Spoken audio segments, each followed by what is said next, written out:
¿No crees que es interesante entender qué es lo que a uno le pasa y tratar de, con la pareja, hacerlo de la mejor manera posible para así sanarnos a nosotros mismos? Tú copias, sin darte cuenta, el comportamiento de tus padres. Tú esperas que tus relaciones sean parecidas, pero no es consciente, es inconsciente. Y tú actúas como les has visto a ellos actuar. Luego reactúas. Responder versus reaccionar, ¿no? Porque cuando uno tiene miedo, reacciona porque habla desde su propio miedo. Sin embargo, cuando uno tiene miedo y lo acepta, porque miedo siempre tenemos, ¿no? Lo coloca y lo que hace es escuchar al otro y escucharse a sí mismo, es cuando puede responder. Me gustaría, mira, como mi primer novio porque era muy inteligente, como mi segundo novio porque era muy cariñoso y como mi tercer novio porque el sexo era fantástico. Claro, claro. Entonces, ¿qué hacemos con eso? ¿Qué hacemos con eso? Pues darnos cuenta, ser consciente de que eso no es tan fácil.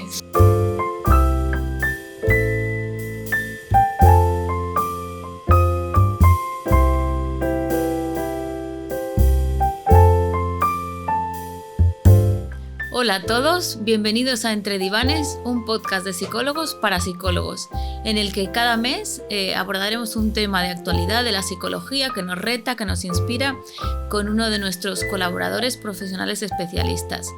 Si aún no nos conoces, si te interesa este contenido, dale a me gusta, suscríbete y sobre todo compártelo con la gente a la que puedas considerar que es de su interés. Hoy estamos con Victoria Cadarso, psicóloga, amiga, autora de 7 libros, especialista, bueno, te presento, Victoria, y luego tú si quieres añadir cualquier cosa, pues lo dices. Especialista en psicoterapia energética, psicoterapia integrativa, psicoterapia del ciclo vital, eneagrama, por supuesto, y sobre todo de lo que vamos a hablar hoy, ¿no? Que es de la parte del niño interior. Bueno, te he querido invitar, Victoria, bueno, primero de todo porque, pues eso, primero de todo por tu gran profesionalidad y después por nuestra amistad, tanto con Psicólogos Princesa como conmigo en particular. Espero que estés a gusto, que estés cómoda. Muy a gusto, como si estuviera en casa. Esto va a ser una charla entre amigas. Eso es, no es la primera vez que estamos una hora hablando juntas, ¿verdad? ¿Verdad? Y bueno, pues yo creo que el amor, las relaciones, no sé si es el 90 o el 100% de los verdaderos problemas que nos consultan las personas. Quizá a veces no es el motivo de consulta, pero siempre termina siendo sí. Realmente el problema, el amor, las relaciones, ¿no? Dicen que, bueno, está el amor con minúsculas y el amor con mayúsculas, que el amor es lo contrario del miedo. En realidad el motivo de consulta siempre es el miedo, que es el nombre, y luego los apellidos ya, pues cada persona tiene los suyos, pero pues es el tema, ¿no? Y tú en tus 2 libros, Abraza tu niño interior y El niño interior encuentra el amor, yo creo que haces un resumen muy interesante, ¿no? Pues sobre todo es muy interesante porque es cómo son las relaciones de pareja, pero sobre todo lo que yo interpreto que tú pues tratas y en lo que más te centras es cómo es la relación con uno mismo, ¿no? Porque para estar bien en pareja o en relación, uno tiene que estar bien con uno mismo y viceversa. Para estar bien con uno mismo también tiene que aprender a relacionarse. Entonces, ¿qué es el amor, Victoria? ¿Cómo lo definimos? Madre mía. Vaya pregunta. Eso sí que es una pregunta complicada. Sí. Porque hay tantas definiciones y tantos abordajes del tema del amor, ¿no? A mí me gusta, hay un autor que me gusta mucho, que se llama David Richo, que es un psicoanalista budista. O sea, entonces, bueno, pues ya ves que es una mezcla interesante, ¿no? Sí. Y entonces él habla de que el amor tiene como por lo menos 5 aspectos, ¿no? Que son el prestar atención, la atención plena al otro, a ti mismo, o sea, depende si lo haces a ti mismo o al otro, ¿no? El apreciarte, el aceptarte tal como eres, el admitir que eres un ser único e irrepetible y por lo tanto tienes la libertad de expresar todo tu ser, y el mostrarte afecto. Eso es lo que dice él, las 5 AES del amor con mayúsculas. Lo que pasa es que yo, como sabes, y lo has dicho, estudio enneagrama a fondo porque es una de mis pasiones y yo lo he convertido en 9. Pero, entonces ¿Y cuáles son las 9? Las otras 9, ¿no? Pues es decir, que generes una amistad contigo mismo, porque a veces no somos nuestro mejor amigo, ¿no? Que nos podamos apegar, que ese es otro tema del amor, el apego, ¿no? La conexión, entonces lo he convertido en 9 AES en vez de 5, ¿no? Entonces, pues estaba la amistad, estaba el apego, estaba la admiración también, ¿no? El poder tener esa actitud curiosa, abierta, de querer comprender y aprender. Cuando estamos enamorados es que todo nos llama la atención, ¿no? Entonces, pues todos esos aspectos, ¿no? Y también, también como quien dice, el afecto en el sentido de compasión, comprender, empatía, ¿no? Y creo que todos esos son aspectos del amor, con lo cual, fíjate tú si no da para rato. Sí, porque al final, Victoria, hablas de comprenderse, atenderse, porque uno no puede dar lo que no tiene, ni recibir lo que no se da a sí mismo. Claro, porque tú sabes que en psicología se da el fenómeno que se llama justaposición. Si tú no te quieres a ti mismo y de repente alguien te quiere, tú rechazas ese amor porque no lo puedes recibir porque no tienes espacio para ello. Justo. Con lo cual, o sea, si te quieren alguien como tú no te quieras mínimamente, es que no lo puedes ni recibir, es que lo rechazas. Claro, ahí es donde entra el miedo, ¿no? Total. Amor, que es lo contrario de miedo. Y realmente, porque claro, el amor es lo que es. Para mí, el amor es una fuente de motivación, ¿no? A un objeto, sujeto, que el cuerpo interpreta que te va a aportar, que te va a nutrir. A veces lo interpreta bien y otras veces, cuando venimos de un trauma, lo interpreta mal. Entonces, pues uno nace, ¿no? Como un ser limpio, vamos a decir, y empieza a tener experiencias en la vida. El apego es pues la manera que aprendemos la manera que el ser humano aprende a cómo es querible, ¿no? Y también a querer. Y de ahí es de donde nos hacemos nuestro esquema mental para luego proyectarlo, que tú hablas mucho de eso, de transferirlo, ¿no? Lo transferimos a nuestras relaciones adultas.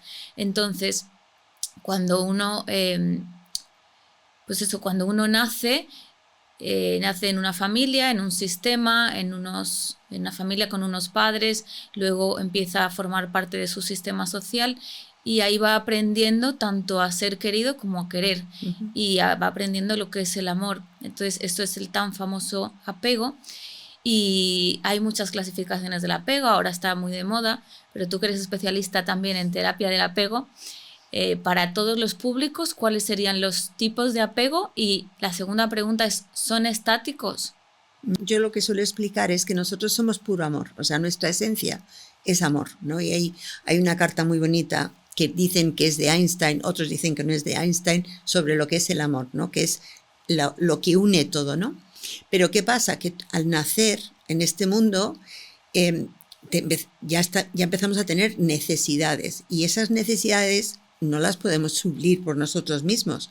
Entonces necesitamos al otro para que nos supla esas necesidades. Y entonces es donde se forma el apego. El apego es absolutamente necesario que tú te apegues al otro porque si no, no sobrevives, ¿no? Entonces ahí se forma el apego. Entonces realmente siempre se habla de 4 apegos, pero hay más variaciones. Entonces se habla del apego seguro porque tengo una madre que es predecible, que viene regularmente y que cuando viene, pues viene en un estado más o menos semejante y coherente. Entonces, predecible, que viene regularmente y que viene en un estado coherente. Pero ¿qué pasa? Si mi madre viene enfadada, si mi madre no viene todas las veces que yo pienso que va a venir, y si mi madre viene, pues a lo mejor viene o no viene, pues entonces, ¿qué pasa? Yo empiezo a tener miedo. Tengo miedo de, ¿va a venir? No va a venir. ¿Pero por qué tengo miedo? Porque la necesito absolutamente, ¿no? Entonces, normalmente se habla de que hay 4 apegos. El apego seguro es mi madre viene con suficiente regularidad, con un estado adecuado y además, pues cuando sé que va a venir siempre, ¿no? Entonces, ese es el tema. Entonces, ¿qué pasa? Que eso genera un apego seguro. Pero claro, mi madre puede trabajar, mi madre puede tener otros temas que hacer y mi madre puede que no sea predecible cuándo va a venir o cuándo no va a venir, que no venga con regularidad o que venga enfadada. Entonces, eso es lo que genera inseguridad en el bebé. Entonces, cada uno, eso mismo, pues dependiendo cómo lo recibe, pues tiene que ver con cómo lo recibe y qué es lo que recibe. Entonces se forman 3 apegos inseguros, que son de los que más se habla, que es el apego inseguro ansioso y mi madre no es predecible. A veces viene, a veces no viene. A veces cuando viene está bien, a veces cuando viene está mal. A veces no viene todas las veces que yo necesitaría que viniera. Entonces, ¿qué pasa? Que el niño va a venir, no va a venir, entonces está preocupado. Y aunque la preocupación sea más mental y todavía el niño es demasiado pequeño, pero eso te hace estar alerta. Vendrá, no vendrá, se quedará, no se quedará, cuánto tiempo va a estar, en qué ánimo va a estar. Y eso genera una ansiedad en el niño que por eso se llama apego ansioso, aunque también en algunos casos lo llaman apego ambivalente. Pero luego tenemos otra madre y es que siempre que viene no se conecta con el niño, realmente le trata como es una obligación. No hay conexión entre madre y niño y entonces eso genera el apego evitativo. Ya no me quiero apegar a mi madre porque total no me produce ninguna satisfacción, con lo cual me meto hacia adentro. Y eso genera personas más autorreferentes, como yo me mí conmigo, yo puedo estar solo, yo soy más aislado y entonces esto hace que yo me nutra de mí mismo y no busque tanto la nutrición fuera, aunque la necesito, y se ha quedado como una carencia importante de fondo. Ese es el segundo apego. El tercer apego, que es del que más se habla, es el apego desorganizado. Y el apego desorganizado es que mi madre es fuente de dolor para mí. Entonces, tengo una madre brusca y cada vez que me coge, yo noto la brusquedad. O tengo una madre ansiosa y cada vez que me coge, me quedo con la ansiedad puesta. O tengo una madre incluso que me zarandea. Entonces, yo me quiero apegar porque necesito apegarme, pero resulta que me hace daño y entonces entro en me acerco, me alejo, me acerco, me alejo. Y trato y estoy buscando la manera de acercarme y que no me haga daño. Y entonces eso genera el apego desorganizado. En psicología tú sabes que el apego desorganizado está en la base de muchos trastornos mentales. Pero es que hay que entenderlo. O sea, realmente el apego desorganizado es que ese niño tiene mucho miedo. Y está traumatizado porque su madre le hace daño. Claro. Y si dependo de una persona que me hace daño, estoy vendido. Y eso es lo que está ahí, en el apego desorganizado, ¿no? Entonces, esos son los 3 principales. Pero luego hay otro autor que se llama Richard Erskine, que tiene uno más, que es el apego aislado. Y ya me ocupo yo. O sea, mi madre no va a estar, ya me ocupo yo. Y entonces, bueno, pero ¿qué pasa? Que los apegos, cuando nosotros los definimos, pues claramente los tenemos que definir con las características de cada uno, pero no son fijos. El problema, Victoria, es que ahora con el tema de redes sociales y de toda la información que hay, muchas veces los pacientes vienen a consulta autodiagnosticados. Yo tengo apego ansioso y mi pareja tiene apego evitativo, entonces hacen esto y esto, ¿no? ¿Qué pasa? Que yo creo que es una manera de entender, pero no de categorizar. Entonces, el apego no es estático, es dinámico. Depende, por una parte, pues de hecho, cuando somos pequeños depende de la reacción que nosotros vemos en nuestra madre y o interpretamos, pero luego cuando somos mayores, adultos, también depende de cómo el otro se comporte. Si el otro nos hace un daño o nos genera una ambivalencia, pues probablemente va a activar también esa parte de nosotros, ¿no? Si el otro saca una parte, pues eso, más evitativa que no conecta y nosotros sí queremos conectar, va a sacar una parte nuestra más ansiosa.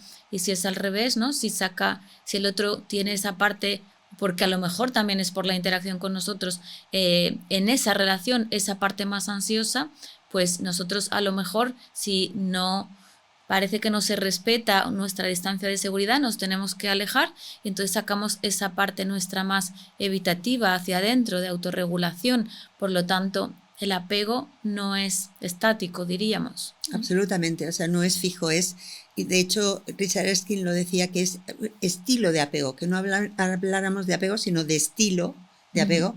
Y efectivamente, cuando tú entras en contacto, si tienes 2 personas que tienen apego ansioso de base, pues antes o después uno es más ansioso y otro es más evitativo. Y entonces, en función de con quién te relacionas y el momento, como tú muy bien has explicado, pues puede variar tu apego en intensidad. Por eso yo no hablo, porque hice una correlación en apegos y enneagrama, yo no hablo de apego seguro.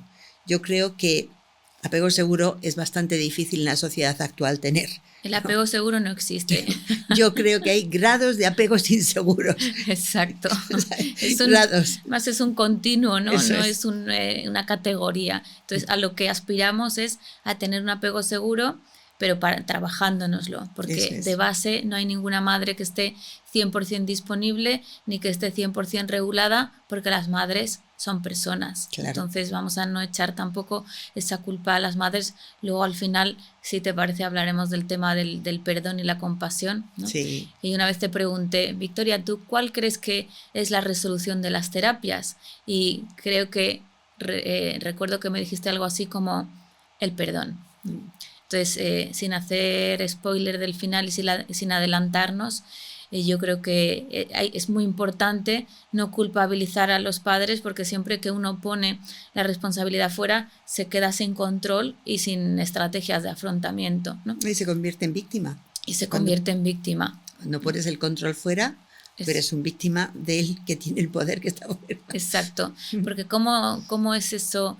No sé, el tema también de que es algo que me llama mucho la atención, ¿no? Y solo por mencionarlo, pero el tema que ahora se habla mucho también de las dinámicas de poder, ¿no? Como que en las relaciones, o sea, siempre tenemos miedo también a que el otro tenga más poder que nosotros, porque pensamos que nos puede hacer daño. Entonces, yo creo que también a veces hay una lucha en las parejas cuando están desde el miedo, no cuando están desde el amor, de quién domina y quién es, ¿no? Dominado. Quién es dominado. Entonces, yo en ese sentido también lo veo mucho, que probablemente lo que más nos cuesta es relacionarnos desde el adulto, desde el equilibrio, desde la igualdad, porque siempre hay eso, las relaciones de poder, sumisión, las relaciones de víctima, salvador, perseguidor en el triángulo dramático, y al final el objetivo final es de adulto a adulto, ¿no? Sí, pero no siempre se da. El tema es que muchas veces cuando una persona, como tú sabes, coge el rol de adulto, sin darse cuenta genera en el otro el rol de niño.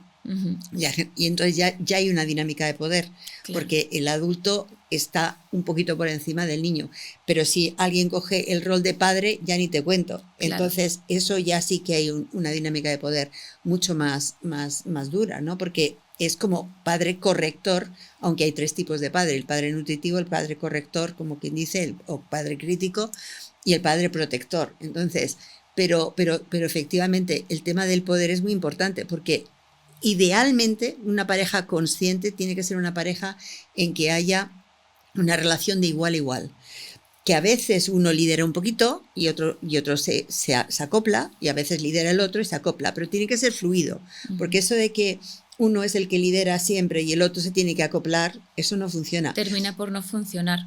Claro, inicialmente puede que vaya muy bien, porque uno dice, uy, qué bien, ala, pues que me manden, pero al final luego hay un resentimiento, porque hay una sensación de yo soy menos, y nadie le gusta ser menos, y a nadie le gusta en el fondo que le manden. Otra cosa es que le hagan las cosas y que le faciliten las cosas, pero que le manden o que le presionen. Entonces sí, eso es un tema muy jorobado, pero esto todo se genera en la infancia, ¿eh? Sí. Primero porque los niños ven el modelo de padres que tienen, y por otro lado no solamente lo ven y lo copian y lo interiorizan, pero es que además de verlo, cuando son mayores, lo reactúan. Y por eso muchas veces una de las cosas que yo pregunto en terapia de pareja es ¿cómo era el matrimonio de vuestros padres? Porque muchas veces lo que hay es que el matrimonio de los padres es el reflejo de lo que está haciendo ahora uno de la pareja, pero es que a lo mejor el matrimonio de los padres del otro era distinto, y cada uno trae a la pareja el reflejo del matrimonio de sus respectivos padres. Claro, es complejo porque traemos muchas memorias y muchas redes neuronales a la pareja actual, ¿no? Entonces venimos de nuestro propio apego, que es la relación con nuestra madre, y después con nuestro padre y nuestros iguales, después el modelado que hemos tenido por los aprendizajes de vicarios, ¿no? de pareja, es cómo era el matrimonio de nuestros padres y también qué miedos, no solo qué mandatos hemos tenido, sino qué miedos hemos aprendido. Yo no quiero que me pase esto como le pasó a mi madre, yo no quiero que me pase esto como le pasó a mi abuela, yo quiero que la persona que conozca sea como mi padre o que sea todo lo contrario, más luego empezamos ya con la actualización del sistema operativo, ¿no? Esa es la implementación, pero luego la actualización es nuestra primera relación que nos marca muchísimo Absolutamente, y sí. absolutamente, a partir de la cual vamos haciendo saltitos a las siguientes relaciones, ¿no? Haciendo transferencias, como tú dices, y entonces el sistema operativo se va actualizando y se van, pues una de dos, bueno, una de dos no, dos de dos, generando más traumas, que son impactos emocionales que pensamos que no podemos resolver y que nos apartan del amor, que es lo que el ser humano busca, y experiencias reparadoras que nos conectan otra vez con lo que tenemos que aprender de nosotros mismos para querernos y lo que tenemos que aprender también para querer a los demás. Entonces, claro, tanto en la infancia como luego en toda la actualización de nuestras relaciones, pues proyectamos o transferimos, ¿no? ¿Qué es esto de la transferencia? Que tú hablas mucho de ello. A ver, yo lo que suelo contar, que en gran parte está documentada por los especialistas en parejas, ¿no? Porque esto es un tema que a mí me fascina. Y es el tema es que, por un lado, tú copias, sin darte cuenta, el comportamiento de tus padres. Y hay uno de los autores muy famosos de pareja, lo llama el imago. Coges imagen de lo que han hecho tus padres y tú lo llevas introyectada, como quien dice, ¿no? Entonces, tú esperas que tus relaciones sean parecidas, pero no es consciente, es inconsciente. Y tú actúas como les has visto a ellos actuar, luego reactúas. Pero ¿qué pasa? Que lo que tú muy bien has dicho, si no me ha gustado cómo funcionan mis padres, busco el opuesto. Pero si me ha gustado, busco lo igual. Pero no soy consciente de esto. Entonces, ¿qué pasa? Llevo una relación de pareja y entonces la primera, normalmente busco lo que todo el mundo busca, estar bien. Si no me ha gustado lo de mis padres, voy a buscar el opuesto. Y entonces, si da la casualidad que ese opuesto funciona bien, pues entonces qué bien, porque me ayuda a sanar incluso la relación de base, ¿no? Ese imago. Pero si no funciona bien, que suele ser también el caso, ¿no? Que no siempre me quedo con la primera pareja, pues si no funciona bien, entonces a la siguiente pareja busco el opuesto. Con lo cual estoy volviendo otra vez aparte, o sea, estoy moviéndome en las polaridades. Eso es, la pendulación, ¿no? Eso es, la pendulación. Entonces, ¿qué pasa? Si de todo esto se me va quedando una huella. Y entonces yo voy, lo que tú has dicho, el sistema operativo. Entonces, esa huella que se me va quedando, ¿qué pasa? Que me va dejando que de cara a la siguiente vaya con los miedos de lo que me ha pasado en la anterior, que son los traumas. Y como voy con los miedos, generalmente lo atraigo, porque atraemos lo que más tememos. Entonces, estoy atrayendo una pareja que es semejante a la anterior en la base, pero que en la parte exterior parece que es la opuesta. Y es que mi organismo necesita resetear ese trauma.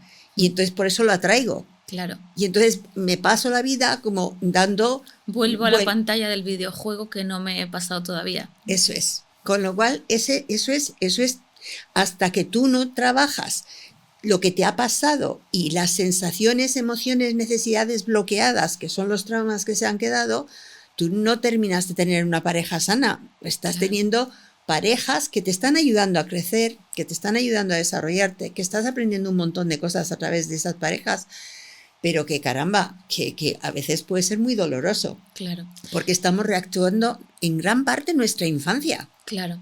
Y yo te pregunto una cosa, Victoria, ¿podemos aspirar a tener una pareja sana o es mejor aceptar que la vida es un proceso y que lo que vamos haciendo son aprendizajes? Porque es verdad que muchas veces, y yo veo que la tendencia últimamente es a esta pareja no me funciona, esta pareja estoy repitiendo patrón, corto, voy a otra pareja. ¿No crees que es más interesante, desde luego sin llegar a un punto en el que el daño ya es muy grande, ¿no? Porque un estrés pequeño puede generar resiliencia, un estrés grande puede generar rotura, ¿no? Entonces, ¿no crees que es interesante al contrario de lo que está pasando últimamente en la sociedad, entender qué es lo que a uno le pasa y tratar de, con la pareja, hacerlo de la mejor manera posible para así sanarnos a nosotros mismos. No solo que lo haga la pareja, invitar a que lo haga, sino también hacer las cosas de manera en la que en otras relaciones no lo hemos hecho. Absolutamente, yo eso es lo que trato de hacer en terapia. Si me vienen solos a trabajar las relaciones de pareja, trabajamos qué es lo que se ha ido quedando de pozo de las relaciones de pareja, qué miedos se han quedado activados, y esos miedos hay que trabajarlos para que no se trasladen. Transferencia quiere decir que, me hace mucha gracia porque este autor que te digo que me gusta mucho, dice que en la transferencia te pasas el día relacionándote con tu familia de origen. Claro. Porque no ves al otro, estás trasladando al otro lo que tú has vivido en tu familia de origen. Claro. ¿No? Entonces, no le estás viendo. Entonces, claro, todos tenemos que trabajar el fondo. Ese es el trabajo del niño interior. El trabajo del niño interior es sanar todas las vulnerabilidades que se han quedado de cómo nos hemos relacionado con nuestros padres. Y es súper importante, porque si tú no trabajas eso, lo estás trasladando, transfiriendo todo el tiempo. Entonces, no estás con tu pareja, estás pretendiendo que tu pareja sane lo que no se quedó sanado en tu familia de origen. Claro. ¿Y es tu pareja quien te lo tiene que sanar o eres tú? Que ese es el tema. Y es que tienes que sanarlo tú. Tienes que hacer tú tu trabajo de tu niño interior para... Porque, vamos a ver, una de las cosas más importantes es las necesidades que se han quedado inconclusas. Porque las necesidades es como que estás ahí... Y entonces son grandes motivadores de cambio y grandes motivadores de transformación, pero es que están ahí tirando de ti para que tú resuelvas eso. Entonces ahí yo me refiero siempre a las necesidades relacionales, ¿no? Y es que las que más nos afectan, aparte de que tenemos necesidad de comer, beber, tener un entorno seguro y demás, pero necesitamos relacionarnos bien con los demás. Entonces, ¿quién nos modela las relaciones? Nuestros padres. Entonces, en las necesidades relacionales, si no están resueltas, tú andas buscando que tu pareja te las resuelva. Claro. Y entonces, eso es imposible. Es fuente de la mayoría de los conflictos de pareja, ¿no? Es que, por ejemplo, cuando la gente viene a terapia de pareja, yo creo que hay que encuadrarla muy bien, porque siempre es: vengo con la intención oculta de que el terapeuta le diga al otro lo que tiene que hacer para que yo me sienta bien. Claro, ese es el error, es colocarle al otro, que lo que has dicho tú antes de las dinámicas de poder, colocarle al otro la obligación de que resuelva lo que yo tengo dentro. Es que eso es imposible. Claro, una cosa es pedir empatía y trasladar, comunicar que lo que a mí me pasa con esto es esto y esto, entonces te puedo pedir empatía y paciencia, pero lo que no te puedo pedir es que lo soluciones tú, porque es una cosa mía, es que es imposible que la soluciones tú, ¿no? Eso es, lo que pasa es que nos han educado en que somos dependientes de que de fuera me lo resuelvan, pero es que cuando nosotros ya somos mayores, adultos, tenemos que convertirnos en independientes. Individuos, ¿no? El proceso de individuación de Jung, ¿no? Exacto. Entonces, hablaban de, efectivamente, tú has dicho al principio que el apego es necesario, apegarse para cubrir las necesidades, y luego es necesario también aprender a desapegarse para aprender a cubrirnos a nosotros mismos nuestras propias necesidades, y luego para mí la tercera parte, ¿no? Que es aprender a ser interdependientes, que en tu libro de Abraza a tu niño interior, en esta fase de los 40, me parece que dices que es la fase del servicio, ¿no? Yo creo que ahí es donde uno puede empezar a darse cuenta de que la felicidad no está en conseguir, sino en servir, ¿no? Ese es donde estoy yo ahora. Entonces, bueno, uno lo va aprendiendo a lo largo de la vida, pero está claro que si no aprende a pegarse, no aprende a desapegarse, y si no aprende a desapegarse, no aprende a ser interdependiente y a servir, pero no a servir compulsivamente para que el otro me dé, sino a, una vez que yo sé cuidar de mí y me valgo también de los demás para ayudarme a cubrir mis necesidades, yo también ayudo a los demás a cubrir sus necesidades. Y yo, dándole muchas vueltas al tema del propósito y del sentido de la vida, que muchas veces la gente también viene a terapia porque siente que ha perdido el sentido, pues es que yo creo que ese es el sentido último, ¿no? Estar bien para servir a los demás, a los que tengas cerca, a lo que se pueda necesitar de ti. Lo que se habla ahora de parejas conscientes es que las parejas conscientes son aquellas que sabemos que en la relación nos van a hacer de espejo y nos van a destapar cosas que a lo mejor no nos habíamos dado cuenta. Porque yo hasta que he visto Zoom no me he dado cuenta cómo me veían desde fuera, con lo cual ahora estoy corrigiendo parte de los gestos que pongo porque el Zoom está reflejando. Claro. Entonces, cuando tú entras en pareja, obviamente la pareja te refleja cosas que tú no eres consciente.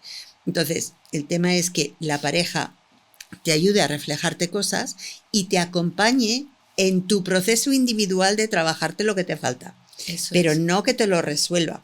Claro. Y eso es una pareja sana. Claro. Una pareja sana es cuando tú haces tu trabajo personal, que es el trabajo del niño interior, que es trabajar tus vulnerabilidades, trabajar tus apegos, trabajar tus necesidades relacionales no resueltas, trabajar tus guiones de vida, trabajar todo lo que te ha ido afectando, todos los traumas que hay, que hay muchos traumas, porque la gente se cree que trauma es algo muy grande, ¿no? Es que puede haber traumas pequeñitos que son acumulativos, que van haciendo una bola muy grande al final, que eso es bastante difícil de manejar en una relación de pareja, porque quiere decir, si yo tengo muchos traumas, la otra persona me puede hacer de disparador de muchos de mis traumas, porque me está haciendo de espejo de facetas mías. Con lo cual, si estoy solo, no me pasa nada, pero cuanto que entro en pareja, se me disparan los traumas. Y entonces, ¿por qué? Porque me hacen de espejo. Claro. Entonces, ese tema es súper importante. Entonces, lo que se dice ahora es que, fíjate, en Estados Unidos, el 50% de las parejas, las primeras parejas, se divorcian. Ya. De las segundas parejas, el 75%. Madre mía. Por eso se está estudiando tanto esto, qué hace que la pareja funcione. Entonces, realmente lo que hace que la pareja funcione es que haya empatía, que me pueda poner en el lugar del otro. Pero es que creemos que nosotros somos la medida de las cosas. Y ahí es donde entra el eneagrama. Claro. Porque claro, cuando tú te das cuenta que hay 9 formas de hacer las cosas, ya empiezas a no creer que la tuya es la que es la razonable y la demás no. Nos creemos, y porque es verdad que lo somos, ¿no? Somos el sol de nuestro sistema solar, pero es que es el nuestro. El otro tiene su propio sistema. Claro, y eso es lo que tenemos que hacer en la pareja. Y tener la curiosidad por conocer al otro, no quererle imponer nuestro punto de vista. Eso es lo que hace saltar las parejas. Eso es. El no ser empático con la forma de ser del otro. Eso es, el responder versus reaccionar, ¿no? Eso porque cuando uno tiene miedo, reacciona porque habla desde su propio miedo. Sin embargo, cuando uno tiene miedo y lo acepta, porque miedo siempre tenemos, ¿no? Uno tiene miedo, lo acepta, lo coloca y lo que hace es escuchar al otro y escucharse a sí mismo, que es una tarea, no es fácil, es cuando puede responder, porque estoy hablando de lo que tú me dices y también de lo que yo te digo y además de la relación. Entonces ahí es cuando nos podemos poner en el mismo equipo, porque si no lo que estamos todo el rato es en guerra. Entonces, esta es la teoría, pero Victoria, ¿cómo hacemos si una persona, ¿no? Nuestra pareja no se da cuenta de lo que le estamos diciendo? Si nuestra pareja o un paciente no es consciente, no se da cuenta. Porque ahí está a lo que yo voy siempre, ¿no? Es decir, si tú puedes empatizar con el otro, puedes entender de dónde viene y por qué tiene esos mecanismos de defensa o mecanismos de afrontamiento. Entonces, con mucho cariño, se los puedes ir reflejando. El problema es que nosotros no podemos hacer de psicólogos de nuestra pareja, porque entonces cambiaríamos la dinámica de poder. Claro. Entonces, tiene que hacerle de psicólogo a alguien de fuera, para que en la pareja sea una igualdad. Claro. Claro, el problema es que si eres psicóloga y estás en pareja, entonces le has fastidiado, es mucho más difícil. Sí, eso de psicólogo y tener pareja. Tú que eres psicóloga me tendrás que entender y tú dices, no, yo contigo soy persona, psicóloga soy cuando entro en mi consulta. Claro, ese es el problema, ¿no? Pero aquí de lo que se trata es que lo que realmente va a hacer que una pareja, o sea, muy sencillamente, lo que realmente va a hacer que una pareja funcione es que haya empatía. Pero para que haya empatía tienes que conocer tus propias emociones. Claro. Porque si no, no puedes entender las de los otros. Claro. Y cuando entiendes las tuyas, entonces puedes empatizar con la de los otros. Y esa es la primera fase. Me puedo colocar en el lugar del otro. Y ahora, como estoy en pareja y quiero a mi pareja, que haya compasión. Y compasión no vayamos a confundirlo con pena. No es pena. Compasión es acompañar en la pasión, acompañar en la emoción. Estar al lado de la pareja cuando la pareja tiene emociones, porque las comprendes, puedes empatizar con ellas y la apoyas.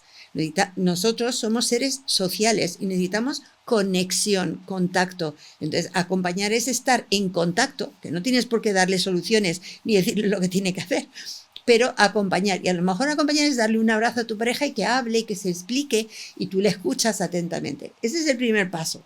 Paso número 1, que es parte de la comunicación. El 2 es saber resolver conflictos, que no nos han enseñado. No. Entonces, ¿qué pasa? Que los conflictos escalan y cuando te quieres dar cuenta, ya lo que quiere la gente, porque está en un estrés de lucha-huida, es o le mato o me voy corriendo. Entonces, claro, tenemos que tener mucho cuidado con eso. Entonces, por eso cuando hacemos terapia de pareja decimos semáforo verde, semáforo rojo o semáforo amarillo.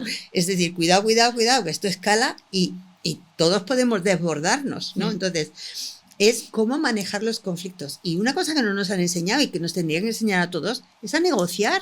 Eso es. O sea, que resolver conflictos es aprender a negociar. Es que ¿sabes qué pasa, Victoria? Que tenemos una idea muy romántica de las relaciones de pareja y no romántica como algo positivo, sino romántica idealizada desde, pues eso, como desde que nos tienen que cubrir las expectativas, desde que como si dijéramos yo me enamoro y entonces me cae un rayo divino, mi vida cambia y ya todo sucede lo que no había sucedido antes, ¿no? Es como el dinero se gana, la salud se cuida, pero el amor nos cae del cielo como un rayo, ¿no? Hombre, eso ha sido Walt Disney.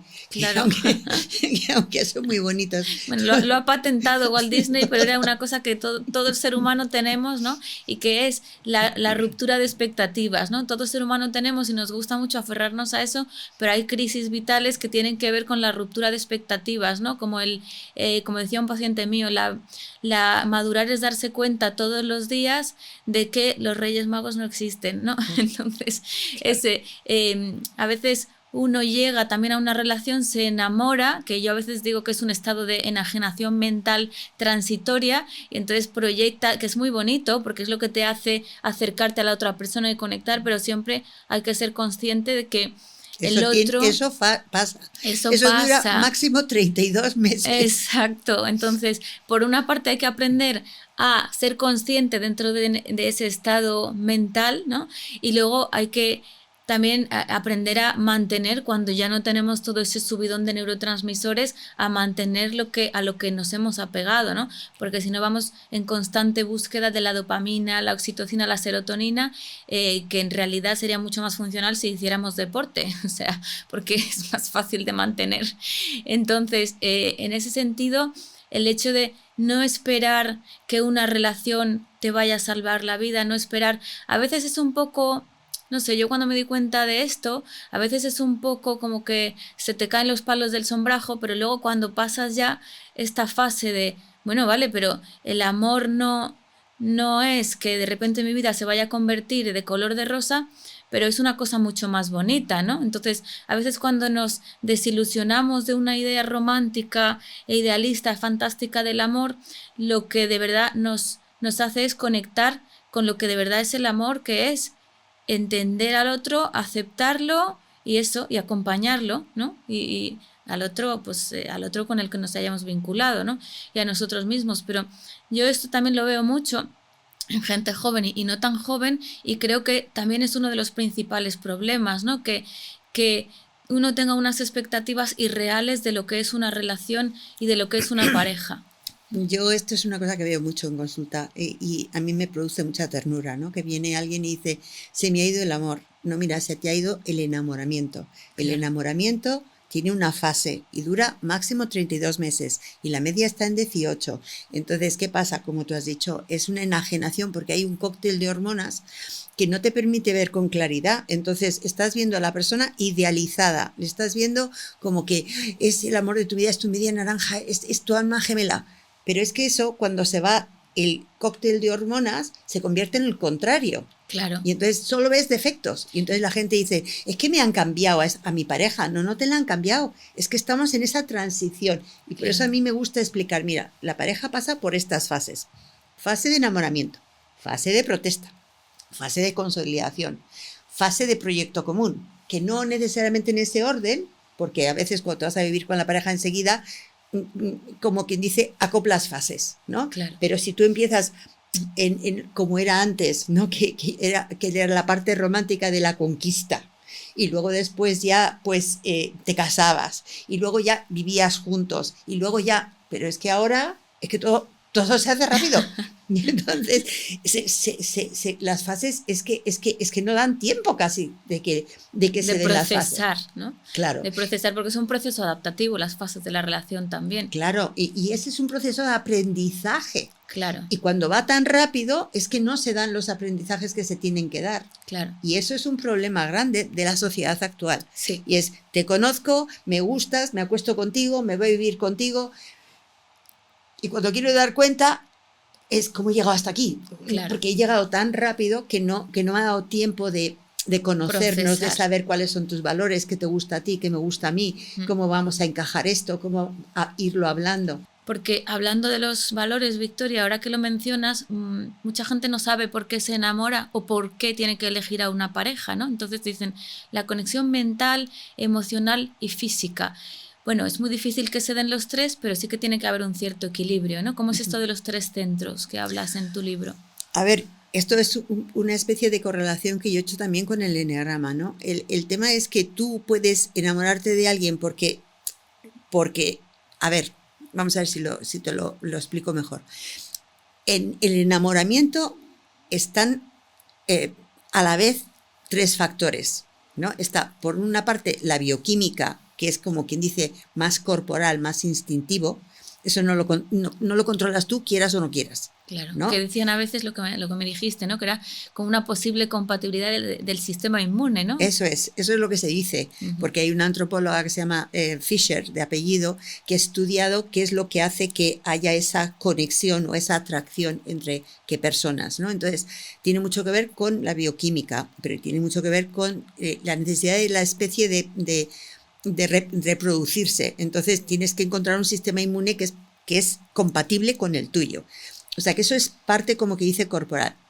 Luego está la parte emocional, pero no emocional de miedo, enfado, tristeza, sino todas las emociones relacionadas con el amor, ¿no? Que son, pues, la inspiración, la belleza, la compasión. O sea, cuando tú estás enamorado lo ves todo de otro color, ¿no? Entonces, cuando tú conectas con eso, te cambia tu percepción del mundo.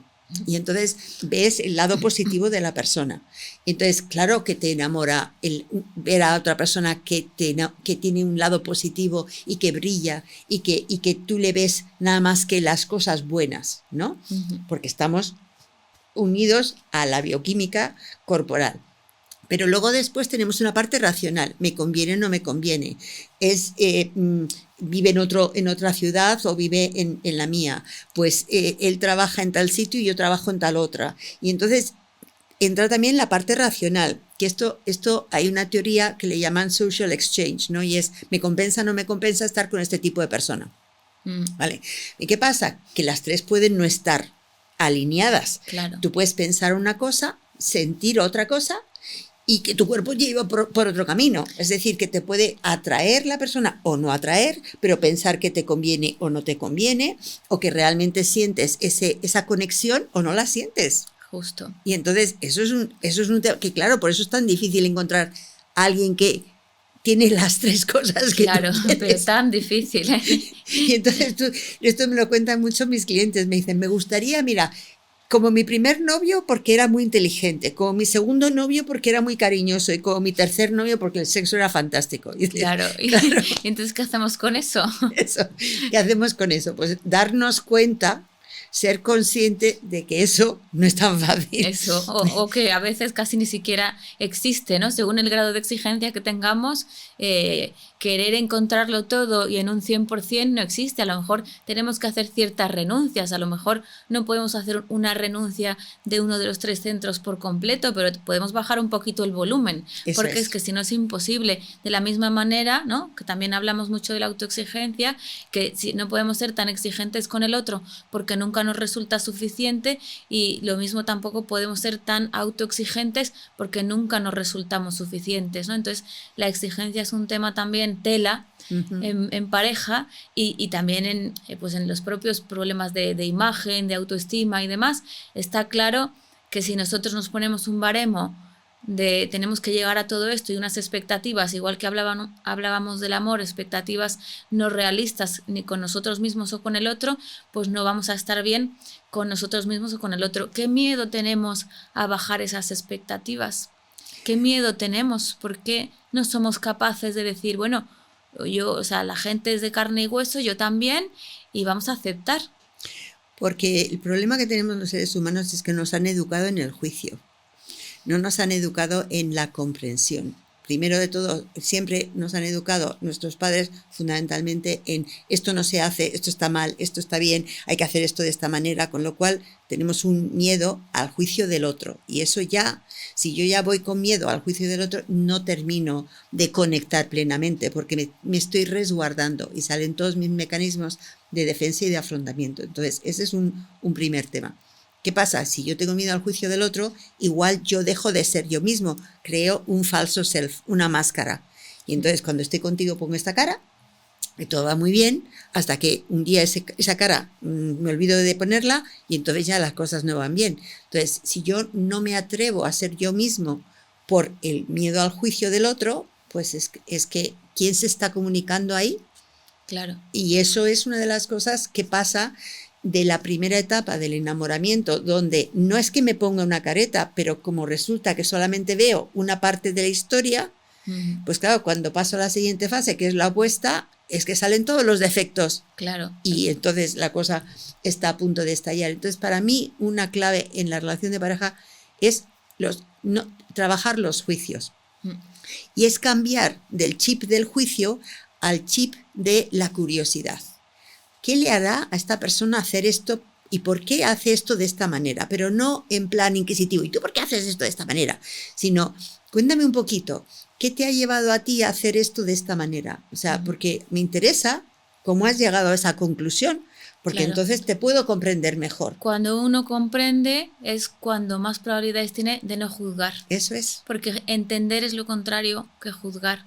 Y por lo tanto también con nosotros, si uno va a una cita, a conocer a una persona y va con unas expectativas y se las proyecta, no va a funcionar.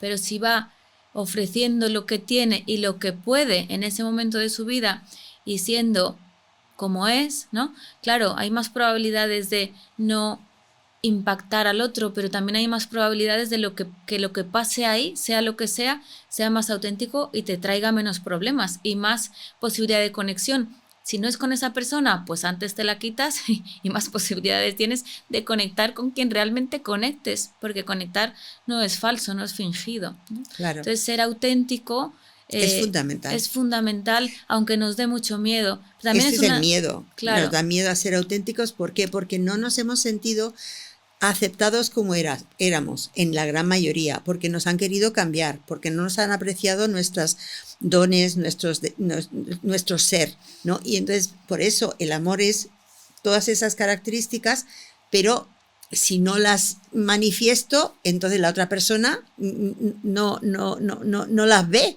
Claro. Y no las manifiesto por miedo de cómo me van a juzgar. Claro.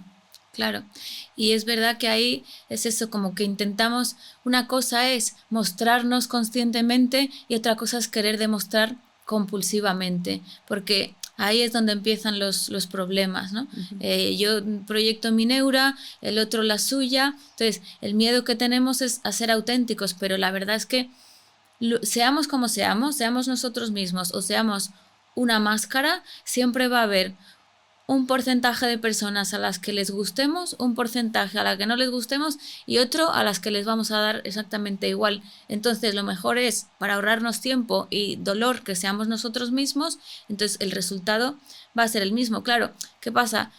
Pensamos que si rechazan nuestra máscara no nos va a doler, pero nos va a doler exactamente igual porque vamos a estar pensando que nos están rechazando a nosotros. Sin embargo, si nosotros somos como somos y nos mostramos auténticos y sentimos que nos rechazan o que no es del gusto, pues como también hay esa parte de que sabemos que hay gente que no va a conectar con nosotros porque es que la naturaleza es así, hay cosas que se atraen, hay cosas que se repelen y cosas neutras. Entonces si entendemos y aceptamos eso, pues yo creo que es cuando nos puede no dejar de doler, pero bueno, estar más tranquilos, ¿no? En ese sentido y relacionarnos mejor, ¿no?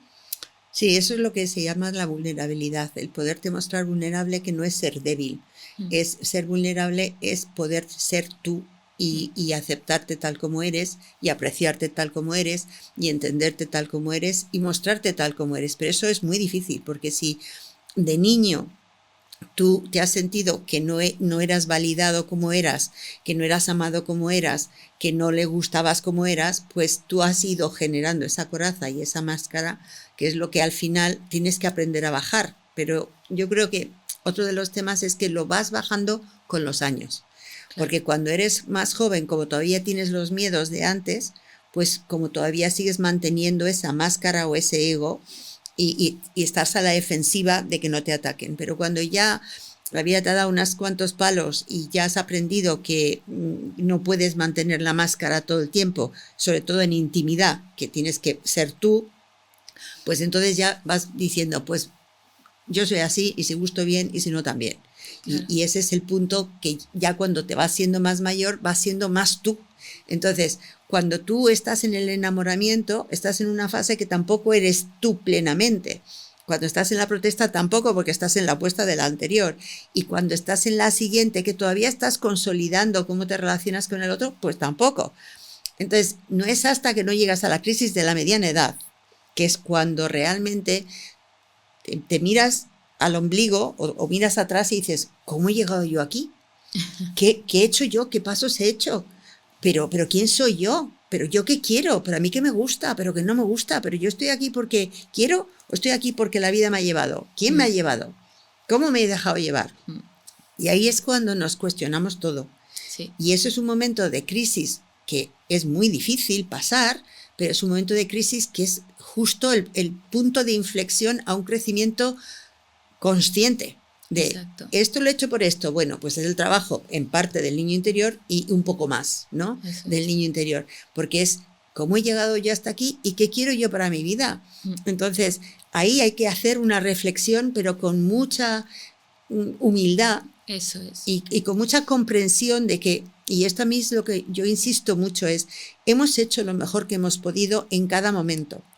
El problema es que luego nos juzgamos a toro pasado. Pero claro. Si yo he hecho, cuando estoy haciéndolo, lo estoy haciendo lo mejor que puedo. No te juzgues cuando ya tienes otros conocimientos, porque es como juzgar a un niño desde la mente de un adulto. Pobrecito niño, el niño no tiene más capacidades, ni más recursos, ni más destrezas. Claro, y de hecho eso es la compasión, ¿no? Claro. Por hacer este cierre con, bueno, pues la verdad que yo creo que todo muy interesante y aunque yo ya te conozco, he hablado muchas veces contigo, pero es verdad que luego que sentarse aquí una hora y volver a recapitular, pues es muy útil. Entonces, eso, al final estamos hablando de la compasión, ¿no? Que a la gente le suena muy feo y la gente le suena, pues ¿por qué voy a perdonar yo? Pues solamente uno perdona cuando le piden perdón. Y la compasión es compadecerse de uno mismo. No, o sea, es que es lo que tú has dicho. Entonces, la compasión es no juzgarnos con los ojos presentes, lo que hicimos en un pasado con las herramientas que podíamos y entendernos de la misma manera que entender al otro. Entonces, en vez de fustigarnos y cada vez sentirnos peor con nosotros mismos, entendernos, aprender, extraer el aprendizaje, coger la herramienta nueva que hemos generado, ¿no? Incorporarla de aquí en adelante y simplemente, pues eso, seguir, ¿no? Como la resiliencia. Entonces, es verdad que todo lo que... A mí una cosa que me gusta mucho es que si aguantamos, ¿no? Al final lo pasamos mal, pero luego las cosas siempre se colocan en su sitio, en el sentido de si en el sufrimiento, ¿no? Si en una emoción fuerte aquí no hacemos una conducta compulsiva, al final todo se estabiliza. Si en nuestra vida al final lo que hacemos es tener conciencia, ¿no? Después de mucho tiempo de vivir sin conciencia, porque o sea, el córtex prefrontal se va madurando con el tiempo, y entonces después de eso ya tomamos cuenta, y cuando en la crisis de la mediana edad, ¿no? Le damos la vuelta al jamón y nos damos cuenta, tomamos conciencia, tomamos perspectiva y empezamos a conectar con nuestros valores, esta es la única manera de ser pleno y feliz con nosotros y con el otro que venga. Y probablemente la relación es igual, ¿no? No se va a colocar todo en el primer momento.